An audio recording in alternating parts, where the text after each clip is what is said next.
Boa noite, amados irmãos. Mais uma sexta-feira, nosso encontro mensal. A alegria de estar aqui com todos vocês. É um privilégio também, Deus nos dá essa honra de estar aqui para adorar e louvar o Santo Nome e ainda receber uma porção da sua palavra.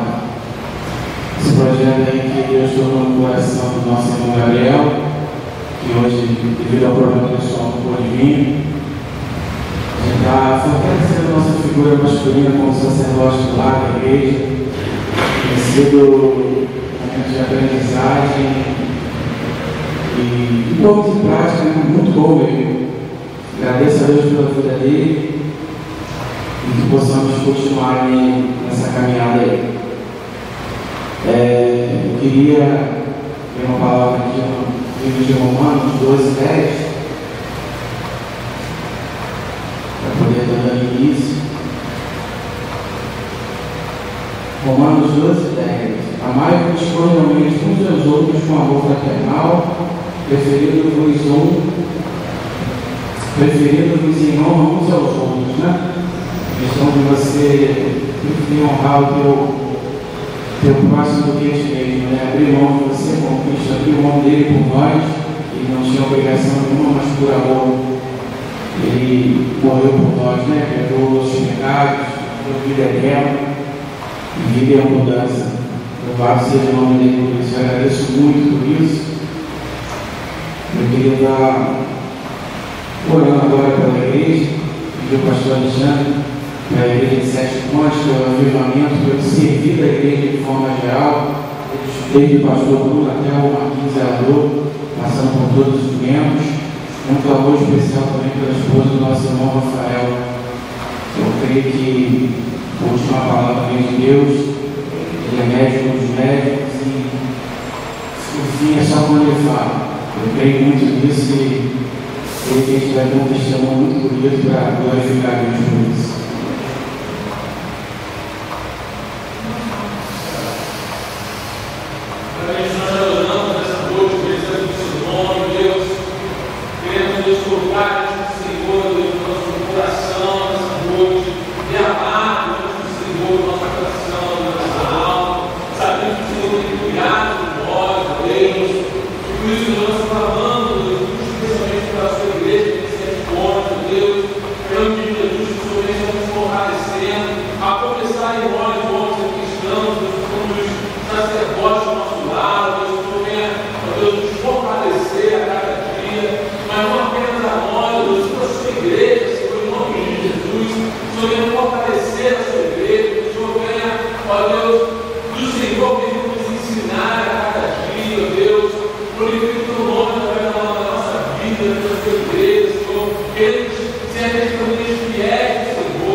para que haja também os testemunhos da sua igreja.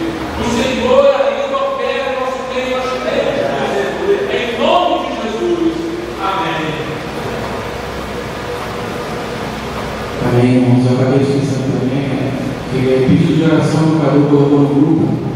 infelizmente a mulher veio falar, o amigo dele veio falecer, não era bem, demoraram a dar o diagnóstico,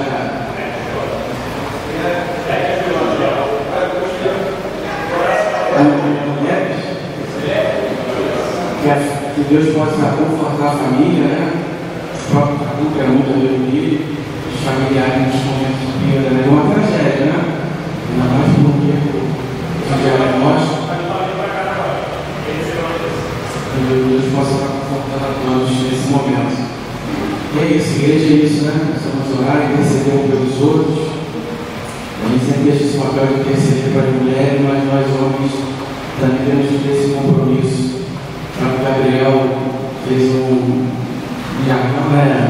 homens de joelho e igreja de pé. Esse é o nosso papel.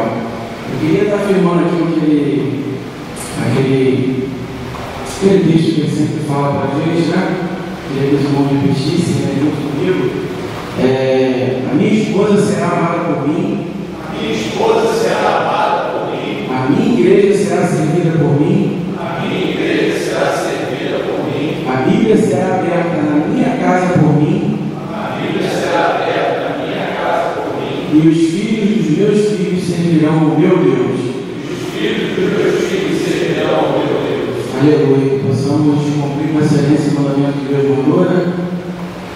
E levar boas novas que ainda não conhecem, né? Conhecer a verdadeira liberdade através da palavra de Deus. Queria convidar o irmão para estar louvando, fazendo louvor essa noite. Deus possa estar abençoando a vida dele, está sempre pronto a ajudar ele a servir.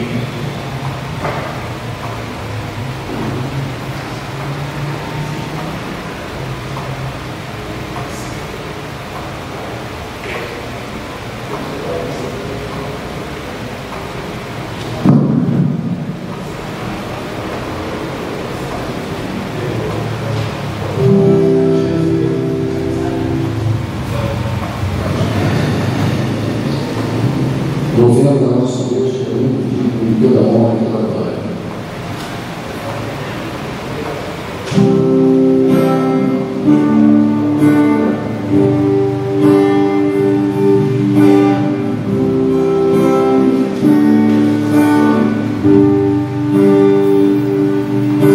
Aqui eu vim para dizer: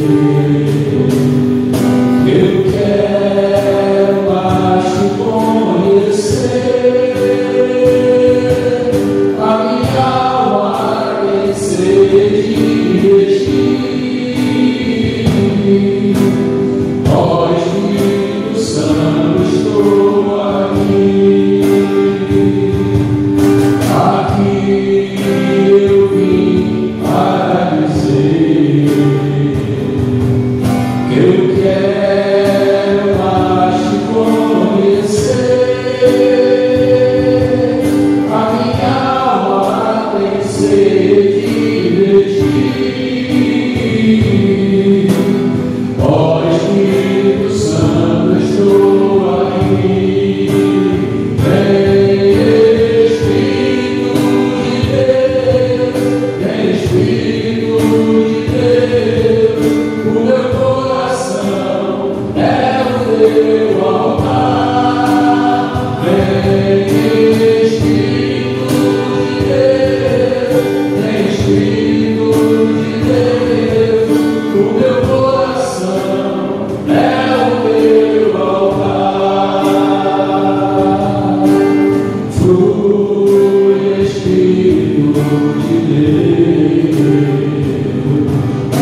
A fonte da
Muitos tentaram, mas nós estamos aqui, Senhor, para louvar e adorar teu santo nome, agradecer as benfeitorias, as bênçãos que o Senhor tem nos dado. Nós te devemos tudo, o Senhor não nos cobra nada, Senhor. Pelo contrário, só pede obediência e servidão, nem nos obriga a fazer isso, mas o Senhor é bondoso com a gente. Pai, eu peço por cada vida aqui, Senhor, que conhece essa necessidade de cada um, Senhor, no fundo do coração. São tantas as lutas, as coisas que vêm para desanimar, colocar pensamentos duvidosos, as adversidades da vida, mas clamamos pelo Teu Espírito, Senhor, para nos renovar, Senhor, nos dar força na caminhada, Senhor. São tantas as preocupações com o trabalho, família, filhos, esposa, relacionamentos, que o Senhor possa estar entrando com providência, Senhor, restaurando tudo que o inimigo tem tentado tirar de nós, Senhor. Confiamos em Ti, Senhor, no Teu poder, Senhor, na Tua grandeza, o Deus que abre e fecha a porta quando quer. Nós seremos loucos de duvidar de Ti, Senhor. O Senhor é Deus poderoso, Pai zeloso, que cuida, que corrige, que zela por nós em cada momento, Senhor. Pai, que o Senhor possa estar visitando cada homem agora, Senhor, que está com pensamento de suicídio, Senhor. Jogue por terra essa armadilha do inimigo, é tanta pressão, é tanto querer, tanto ter, e alguns, por não conhecer a Tua palavra, até conhecer, mas entra no desespero, Senhor. Venha cortar cortar esse laço agora, Senhor, em nome de Jesus, Senhor. Em nome de Jesus, homens que não estão conseguindo encontrar equilíbrio, descontando nos outros, Senhor, brigas dentro de casa, Senhor, vem quebrar isso, Senhor, em nome de Jesus, Senhor. Eu clamo por essas vidas, Senhor, pelos crentes e não crentes ainda na Tua palavra, mas eu creio que a Tua palavra vai chegar a todos, Senhor, pois o Senhor nos fala isso, Pai. Ó Deus, não nos desampare, sem o Teu Espírito, sem a Tua presença, nós não conseguimos, Senhor, precisamos diariamente estar atento, Senhor, à Tua voz, Senhor, buscando intimidade, sabedoria contigo, para caminharmos seguindo o Teu querer, Senhor, como foi louvado aqui. Que o Senhor venha ministrar o propósito do nosso coração, que possamos estar caminhando em retidão, Senhor, seguindo o Teu querer, Senhor, que a nossa vontade, eu peço que seja igual à Sua, quando a Sua vontade é perfeita e agradável. O Senhor é um Deus maravilhoso, mas também é um Deus do não. E quando esse não vier, que possamos ter sabedoria de entender que a Tua vontade é soberana em nossas vidas. Nem sempre é o que a gente quer e quando a gente quer. Que possamos ter paciência, Senhor, de esperar a Tua voz. Enquanto o Senhor não fala, Senhor, que possamos entender que é não. E não tomemos nenhuma atitude fora da Tua vontade, Senhor. Ó Pai, olha por todas as igrejas, Senhor, pelos pastores, pelas famílias, homens que o Senhor usa para cuidar das Suas ovelhas, Senhor. Fortalece esses pastores, Senhor. Cada um, Senhor, poderosamente, ameniza, Senhor, a luta, Senhor, fortalece o coração, amém, que eles possam estar afinados contigo no Teu propósito, Senhor. Em nome de Jesus eu te agradeço, Senhor. Em nome de Jesus, amém.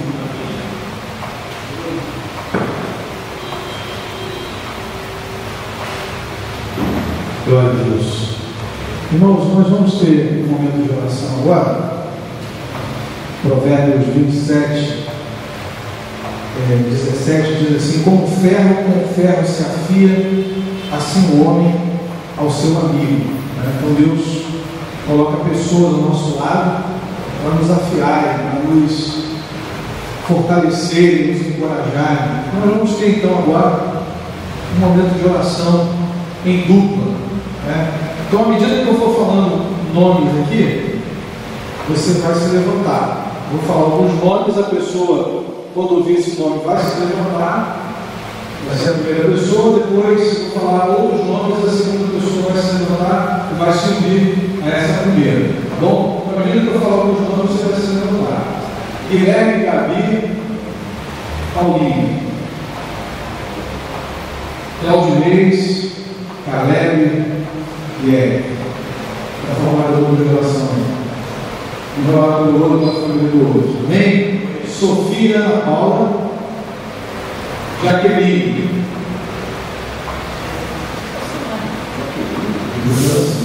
Estou falando dos nomes relacionados a vocês, senão vocês não parem.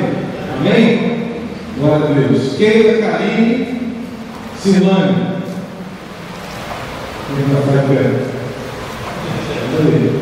Georgina, Fabrício.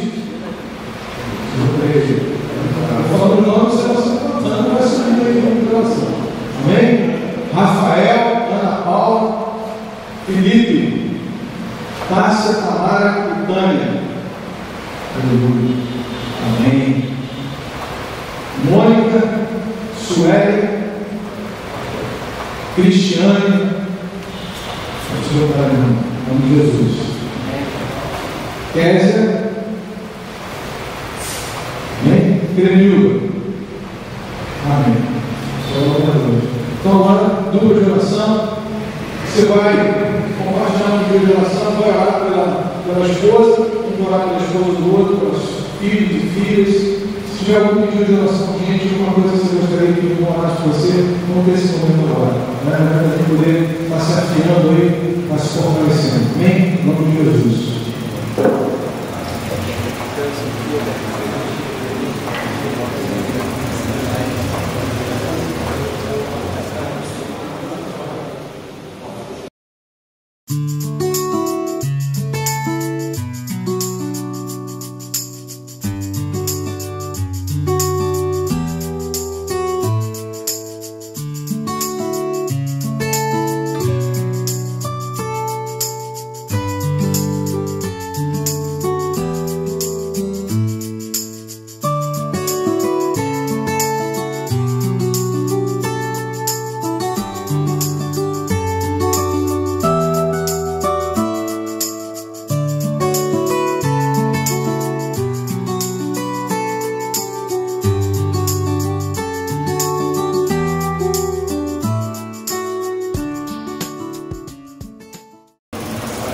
Então vamos cantar como é precioso, irmão.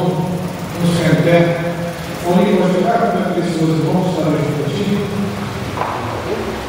Como é precioso, irmão.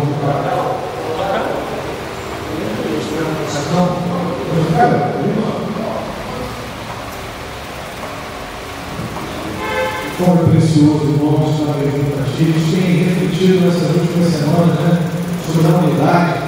O Senhor Jesus tem falado conosco sobre isso. O vigor da igreja está na sua unidade, né? E eu vim no caminho, do Salmo 133, como é precioso, né? E como é bom e agradável viver em vida de irmão. Como óleo precioso que desce. Que coisa tremenda. O Senhor libera a sua bênção no ambiente da unidade, né? Em nome de Jesus. Aleluia.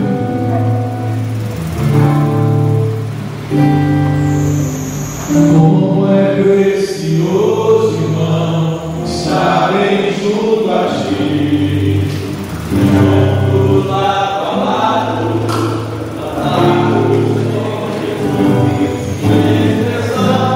do amor que um dia ele nos deu, pelo sangue do Calvário, sua vida trouxe a nós. Aliança do Senhor, e eu venho com você, não existe mais barreira em meu ser. Eu sou livre para te amar, para te aceitar e para te perder. Perdoa meu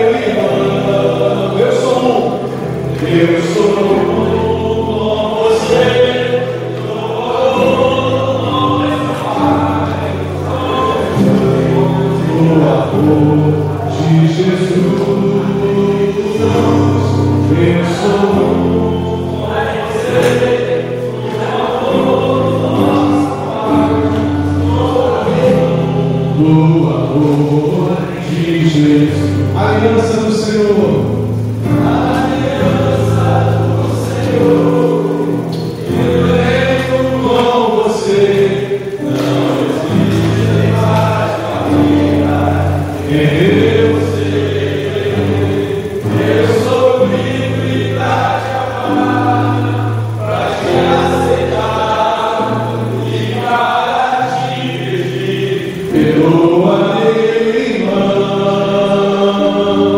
eu sou com você, no amor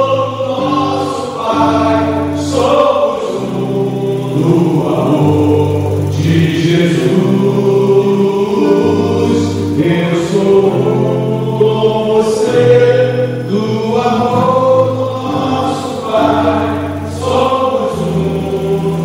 amor de Jesus. Aliança do Senhor.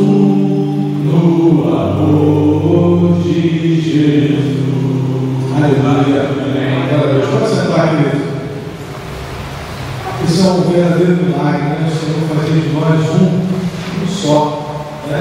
Coisa tremenda, esse é obra do Senhor nas nossas vidas, que Ele fez no Calvário.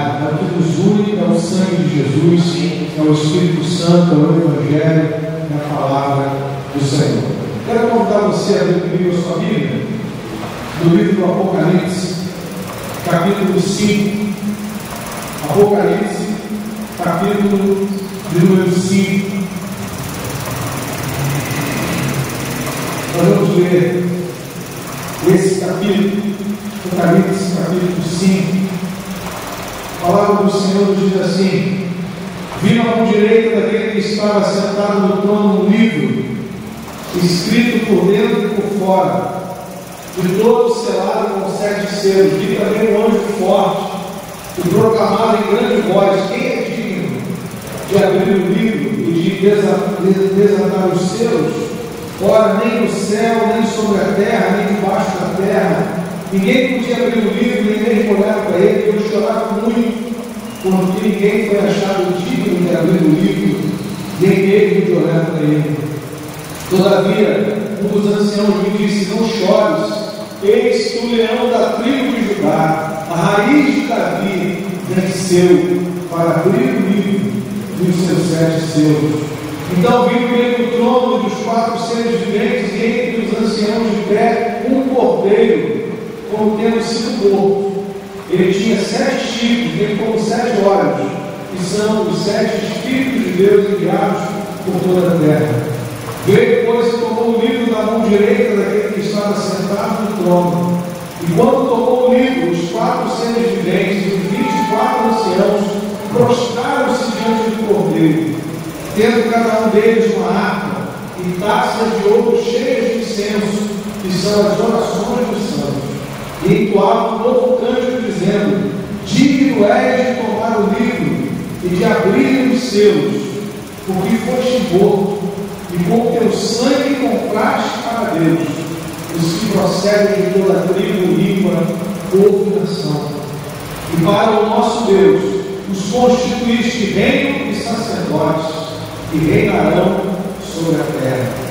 Vi e ouvi uma voz de muitos anjos ao redor do trono, dos seres viventes e dos anciãos, cujo número era de milhões de milhões e milhares de milhares, proclamando em grande voz: digno é o cordeiro que foi morto de receber o poder e riqueza e sabedoria e força e honra, glória e louvor. Então ouvi que toda criatura que há no céu e sobre a terra, e embaixo da terra, e sobre o mar, e tudo que neles há, estava dizendo: aquele que está sentado no trono é o cordeiro, seja o louvor e a honra e a glória, o domínio pelos séculos dos séculos. E os 4 seres viventes respondiam: amém. Também os anciãos prostraram-se e adoraram. Amém, meus irmãos? O Senhor nos abençoe com a leitura da sua palavra. Vamos amados, o livro do Apocalipse é um livro, de certo modo, de difícil interpretação, por conta da própria linguagem apocalíptica.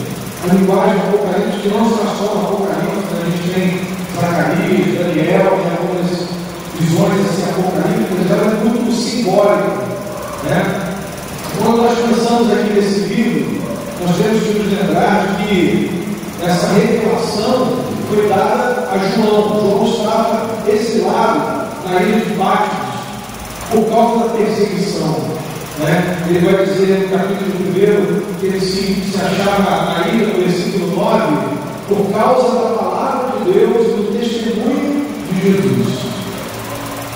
Quando o Império Romano achou que estava prejudicando a igreja, enviando um dos seus principais líderes, o mais antigo agora, né? A tradição diz que foi o último a morrer, João já com a idade avançada, né? O Império Romano tentando matá-lo, não conseguindo, e aí colocaram ele nessa ilha, só que lá ele recebeu a revelação do Apocalipse. Agora, qual é o coração desse livro? Olha o capítulo 1, versículo 1. Apocalipse significa revelação. Revelação de quem, irmãos? Revelação de Jesus Cristo. Eu queria que você pensasse na simplicidade dessa palavra. O que significa revelar? Revelar é tirar o véu, tirar a cortina. Né? Quando o véu foi tirado, Jesus Cristo apareceu. E João e a igreja nesses dias estavam passando uma perseguição muito feroz.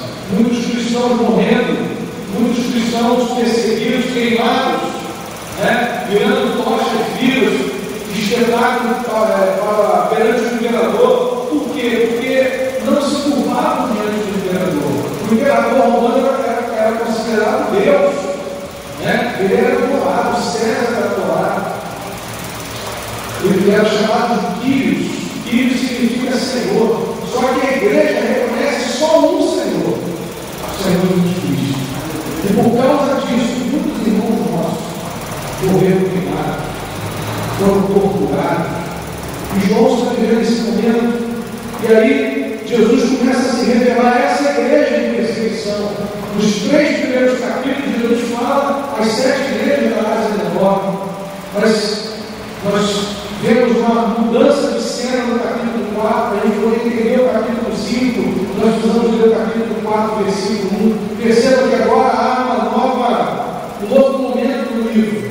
Depois dos 3 primeiros capítulos que Jesus se apresenta glorificado, ele se dirige às suas igrejas, trazendo palavras de encorajamento, ou trazendo uma palavra de correção em amor.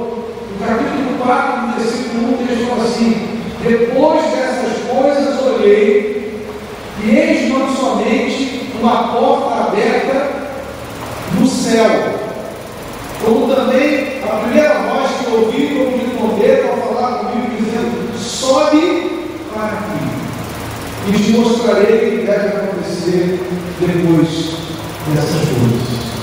A cena agora, irmãos, dando uma outra perspectiva. Eu não sei se aconteceu com você ir a um jogo de futebol, ou a um espetáculo, ou no cinema, ou no teatro, e de repente você percebe que a vida desse lugar que eu estou vendo, não é muito legal, não. Né?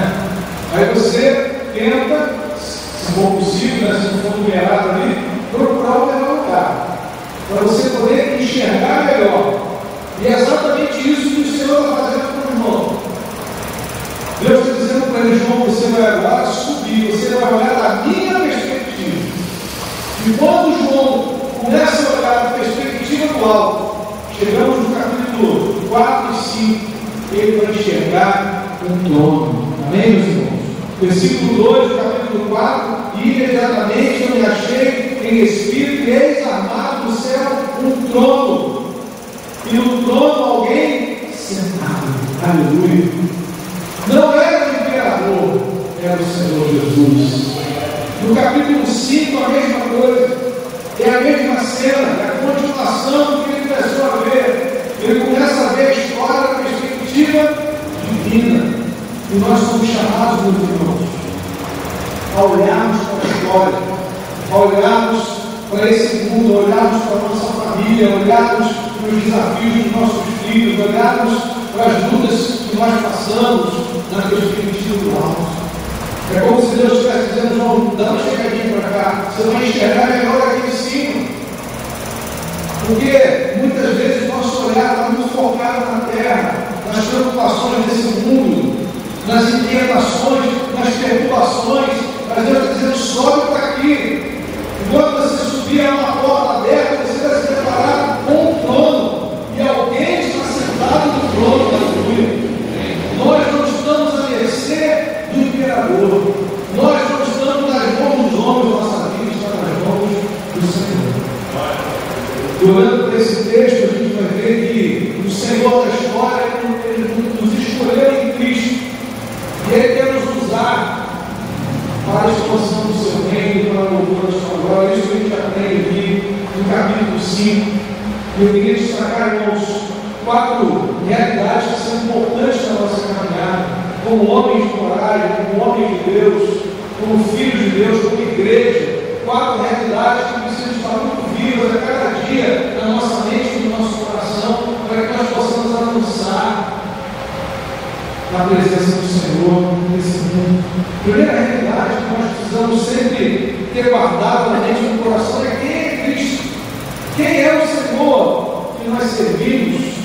Em vez de que João aqui, no capítulo 5, ele vê na mão direita daquele que estava sentado no trono, ele começou a ver no capítulo 4 um livro. É o livro da história humana, é o livro da história da redenção, é a história.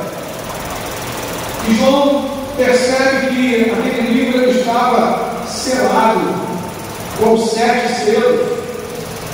E a palavra do Senhor diz que ele é questionado no capítulo do versículo 2: quem é digno de abrir o livro e de desatar os selos? Nem no céu, nem na terra, nem sobre a terra, ninguém era digno. E João começa a entrar em crise, parece que a história está à deriva. Era a circunstância que eles estavam vivendo. Quem está controlando isso? No versículo 4, ele diz: eu chorava muito, porque ninguém foi achado digno de abrir o livro, nem mesmo de olhar para ele. Mas o versículo 5 começa com todavia, né? Todavia, um dos anciãos me disse: não chores, eis que o leão da tribo de Judá, a raiz de Davi, venceu para abrir o livro e os seus 7 selos. Como é que Jesus é chamado aqui, irmãos? Primeiro, o leão da tribo de Judá.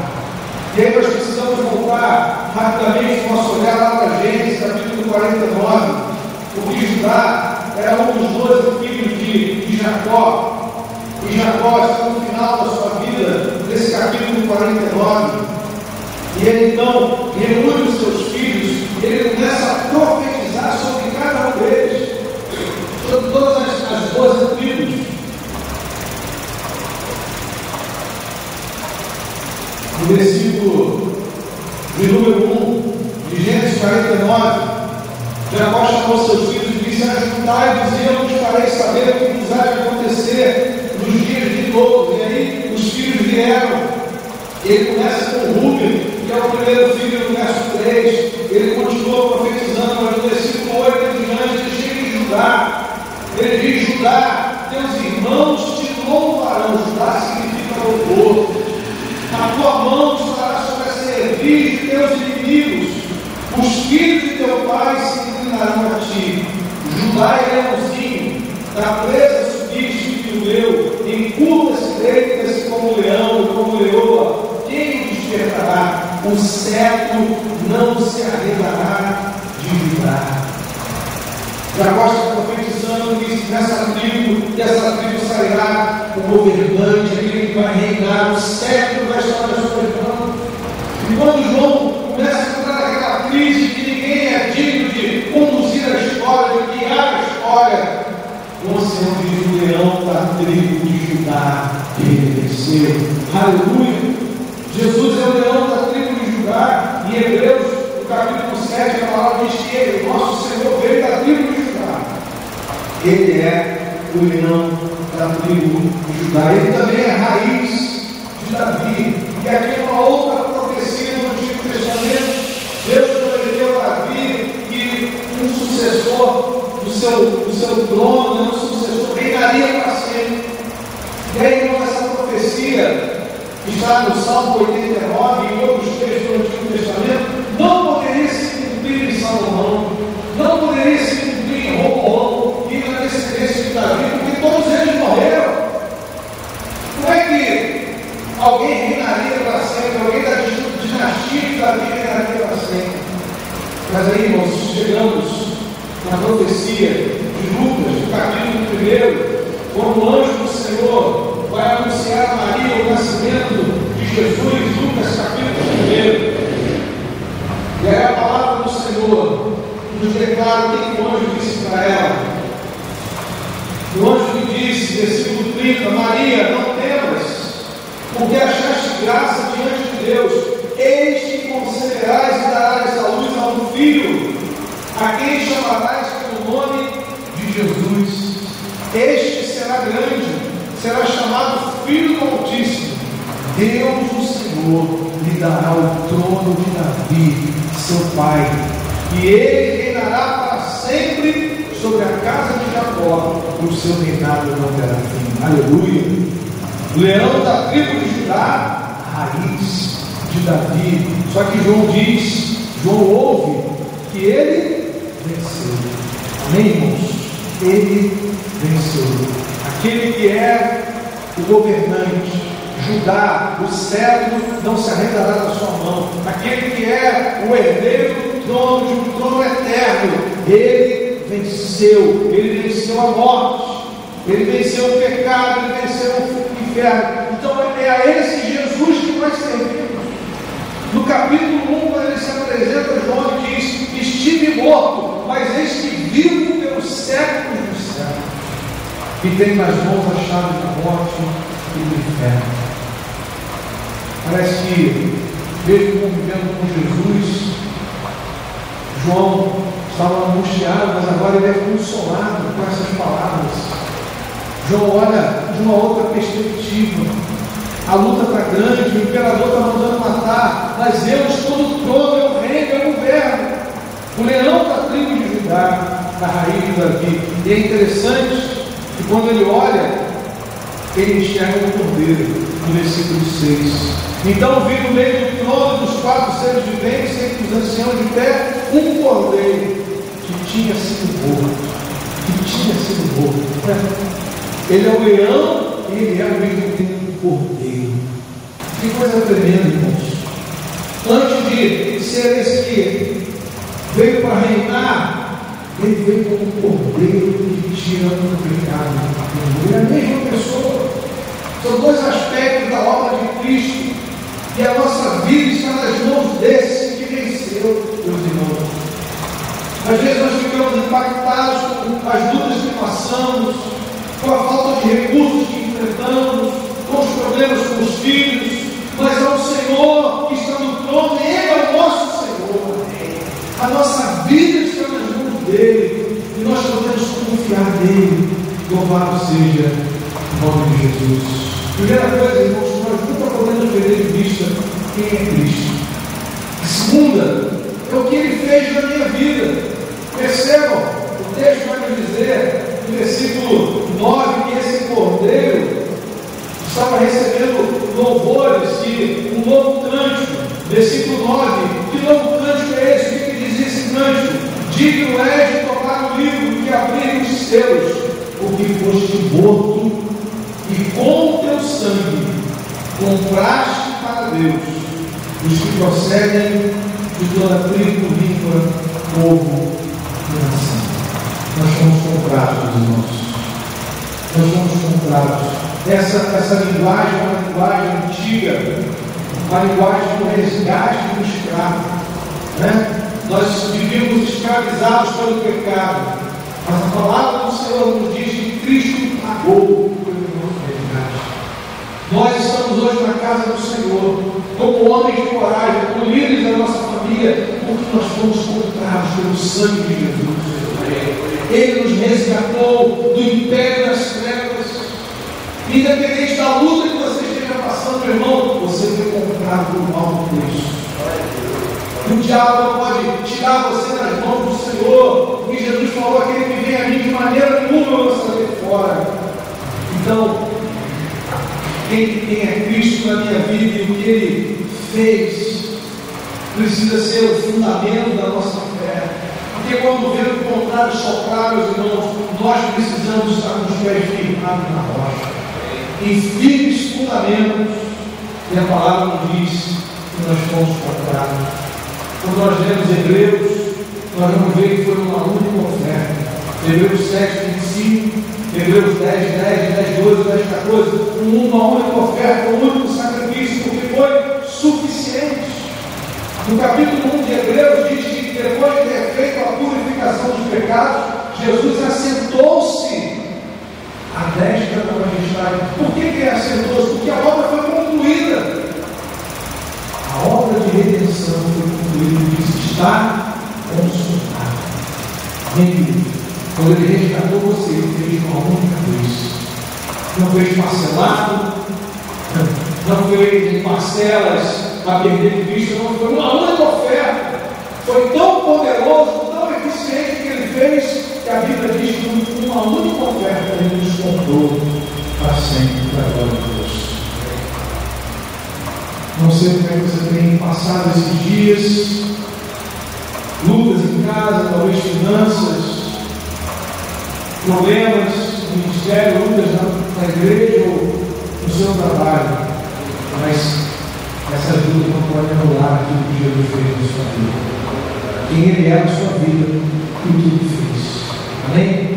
Uma terceira realidade no texto, irmãos, que deve ser também guardada no nosso coração e relembrada a cada dia: quem é Cristo, o que Ele fez na minha vida, no que Ele me constituiu.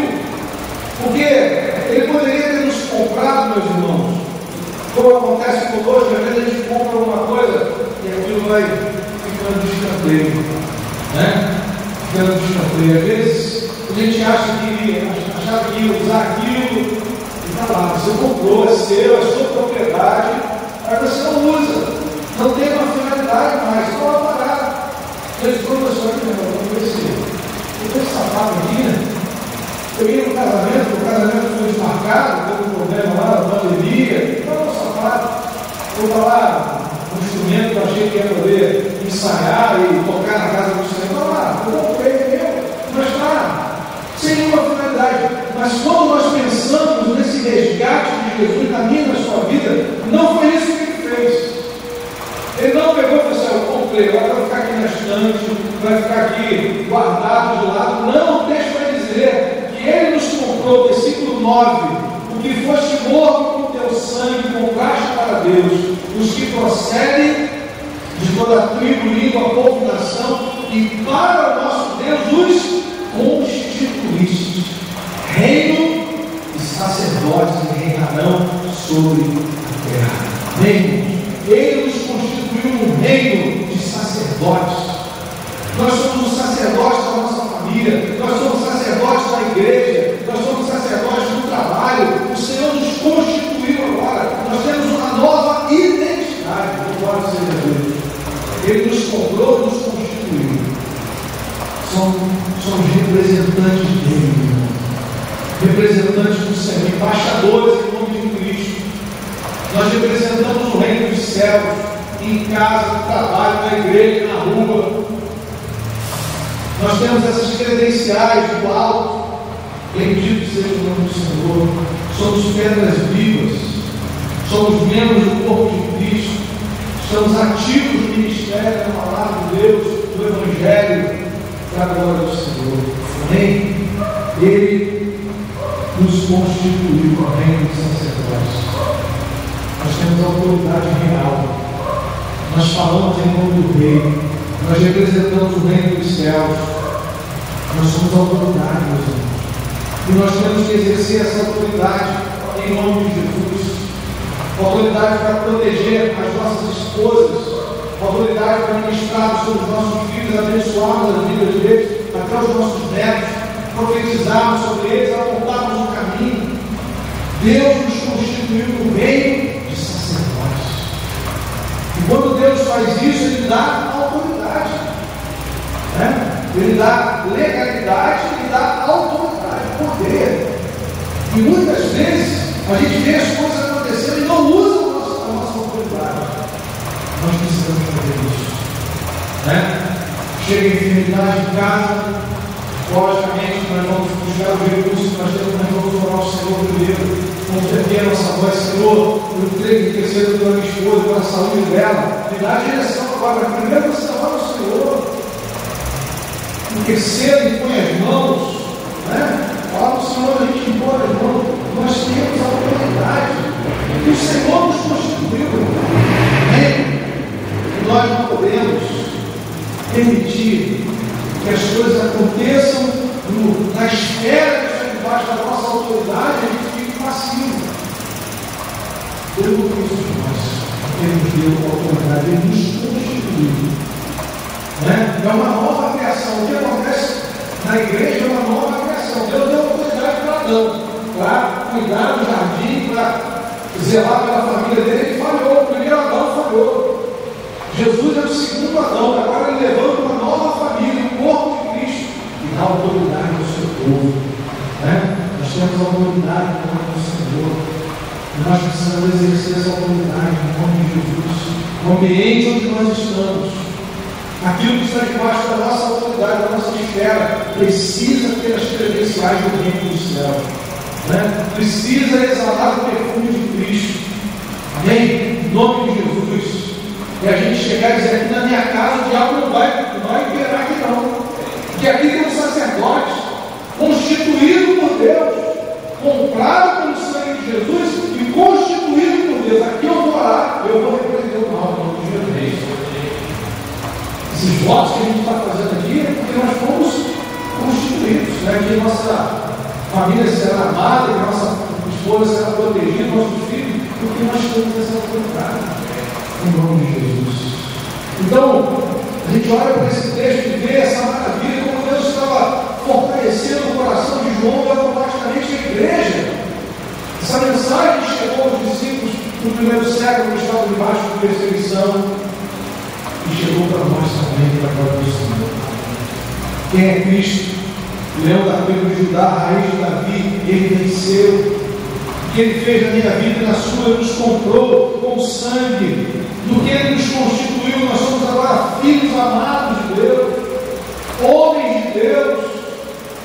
Amém, irmãos? Homens de Deus, homens selados com o Espírito Santo, homens marcados pelo Espírito, homens que têm a palavra de Deus no coração, na mente, homens que têm legalidade para ministrar. Nosso inimigo é atendido, né? Muitas vezes ele quer entrar na nossa casa através de ideias, de pensamentos, de sentimentos. Nós temos que identificar e repreender. Em nome de Jesus, nossa mente agora está alinhada com a palavra do Senhor. Nossa maneira de pensar agora é do reino, é do alto. Nós temos que usar a autoridade que nós recebemos. E por último, irmãos, o que ele merece? Se ele é o leão da tribo de Judá que venceu, raiz de Davi, se ele nos comprou, se ele nos constituiu agora, nos deu uma nova identidade, nós somos filhos, nós somos do reino do sacerdote, o que ele merece? É interessante como esse texto termina. Esse texto termina com rendição, com adoração. Irmãos, quando a gente para pensar naquilo que Cristo fez para nos tirar das garras de Satanás, aquilo que Cristo fez e continua fazendo na minha e na sua vida, para estruturar a nossa família, para abençoar a nossa família. Quando nós pensamos que nós poderíamos estar vivendo uma outra vida, longe do Senhor, longe dos propósitos do Senhor, nós somos convidados a glorificar o nome dele, a louvar o nome dele. Por isso, João diz, a partir do verso 11, vi e ouvi uma voz de muitos anjos ao redor do trono. Nós vamos estar, irmãos, nesse ambiente celestial da eternidade, rodeados desses anjos, rodeados de todos os santos de Deus de todas as épocas que foram comprados por esse sangue. Seres viventes, anciãos, cujo número é de milhões e milhões e milhares, proclamando em grande voz: digno é o Cordeiro do favor de receber o poder, riqueza, sabedoria, força, honra, glória e louvor. Verso 13: então ouvi toda a criatura que há no céu e sobre a terra, debaixo da terra e sobre o mar, e tudo que neles há, estava dizendo: aquele que está sentado no trono não é o imperador romano, aleluia, não é o presidente da república, não é o economista, o ministro da economia, não é o Senhor que está sentado no trono, é o Cordeiro. Seja o louvor, a honra, a glória do domínio do céu e dos céus. Os quatro seres viventes respondiam amém. Também os anciãos prostraram-se e adoraram. Irmãos, a palavra do Senhor nos convida a adorar ao nosso Deus. Quando nós pensamos que nós conhecemos esse Cristo, que é o leão da tribo de Judá, a rainha de Davi, quando nós pensamos e nos lembramos e cremos que o que ele fez na nossa vida, nos resgatando, o texto é muito claro: foste morto e com teu sangue compraste. É arrancar das mãos dos dominadores. Esse aqui é meu agora. Por quê? Porque eu comprei. Comprei como? Com meu sangue. Aleluia. Comprado. Essa é a linguagem bíblica de redenção. É o preço que era pago para tirar o escravo. Você não é mais escravo. Está livre agora. Pode tirar o dinheiro dele. Por quê? Porque eu paguei por essa vida com o meu sangue. Compraste para Deus. O encargo foi comprado com o sangue de um carro, cada um de nós, o sangue de Jesus. E ele nos constituiu agora por causa desse pagamento que ele fez. Nós voltamos a ser o que Adão deveria ser: protetores, líderes, né? Proteger a nossa casa, para honrar o nome do Senhor, colocarmos cercas ali de proteção, em oração, em louvor, em palavra. Quem reina aqui é Jesus. Quem reina no meu carro, né, Daniel? É o Senhor Jesus. Quem reina na minha empresa, meu irmão, é o Senhor Jesus. Quem reina nas nossas vidas, nas nossas casas, é o Senhor, porque Ele nos comprou. Ele nos constituiu o reino de sacerdotes, os representantes. Por isso, Ele merece toda a adoração. Ele está sentado no trono do Cordeiro. Seja o louvor e a honra e a glória e o domínio pelos séculos dos séculos. Vamos ficar em pé, irmãos, vamos agradecer ao Senhor.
Essa dinâmica eu vi diferente dessa forma. Se todos nós orarmos, a gente pode ter diferença. Cada um tem sua diferença, cada um tem seu problema, cada um tem sua forma de pensar. Mas a gente na igreja, se a gente estiver tudo olhando da mesma forma, por mais diferença que a gente tenha, vamos chegar ao mesmo ponto a todo mundo está somado. E se a gente conseguir olhar no mesmo local, todo mundo chegar no mesmo propósito de Deus, a gente vai ficar mais forte. Mas a igreja é outra forma, a gente quer, se uma parte é chegando cedo, uma parte é cada coisa que está certo, a gente só vai estar dirigindo. E se a gente tiver com foco em Deus, tiver com foco na igreja, tiver foco em vida, como o pastor fala, se a gente tiver foco na comunidade, se a gente tiver foco na nossa vida, foco na nossa família, foco, a a gente consegue todo mundo olhar, mesmo que a gente tenha vários problemas diferentes, mas nós vamos estar com o mesmo foco que Deus. Por mais diferença que a gente tem, o trabalho aqui realmente é alcançar vidas. Eu acho que tudo nós aqui, homens do horário, infelizmente, é difícil a gente entender nossas famílias diferentes. Então, se todos nós temos o mesmo foco, vai ser mais fácil a gente caminhar juntos do que às vezes o foco diferente. Então, por mais diferença que a gente tem, vamos ter foco que é o que a gente está fazendo. Se a gente começar com o modo da nossa casa, a gente consegue colocar o mesmo foco da nossa família, a gente consegue fortalecer a nossa família e a gente consegue fortalecer a gente consegue ter a nossa família forte e ter uma igreja forte. Eu costumo falar isso muitas vezes com os adolescentes, né? Eu era coordenador. Os adolescentes fortes, os jovens fortes, os adultos fortes, os adolescentes fortes. Se a gente não escolhe o mesmo adolescência forte, não pode ter o jovem forte, não pode ter o enfim. Então, nós temos que cuidar da nossa família, a gente tem que ter esse foco em Deus, que dá exemplo, né?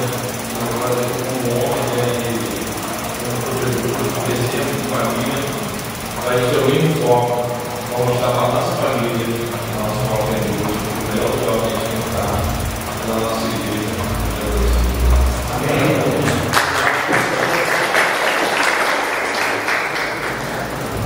Paulinho, pode fechar? Mais um tempo?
Deus maior.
Criou os céus, criou a terra,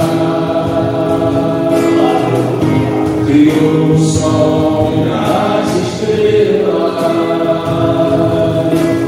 tudo Ele fez, tudo criou, tudo formou. Para o seu louvor, para o seu louvor, para o seu louvor, para o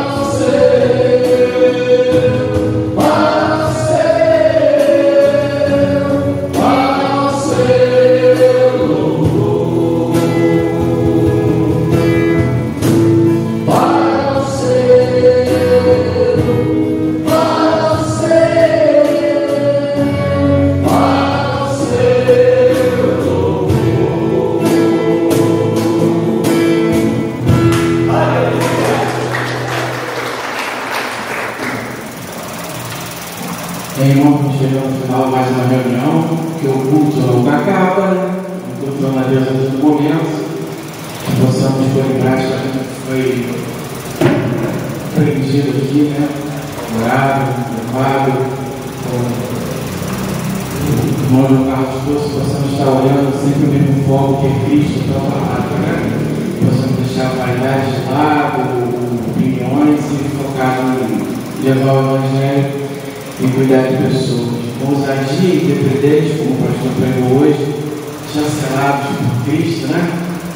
Como o pastor fala, né, pastor? Selado, né? Pelo sangue do Cordeiro, que possamos pôr em prática isso em nome de Jesus. Queria estar convidando o irmão Léo para estar orando pelo final do curso, dessa história.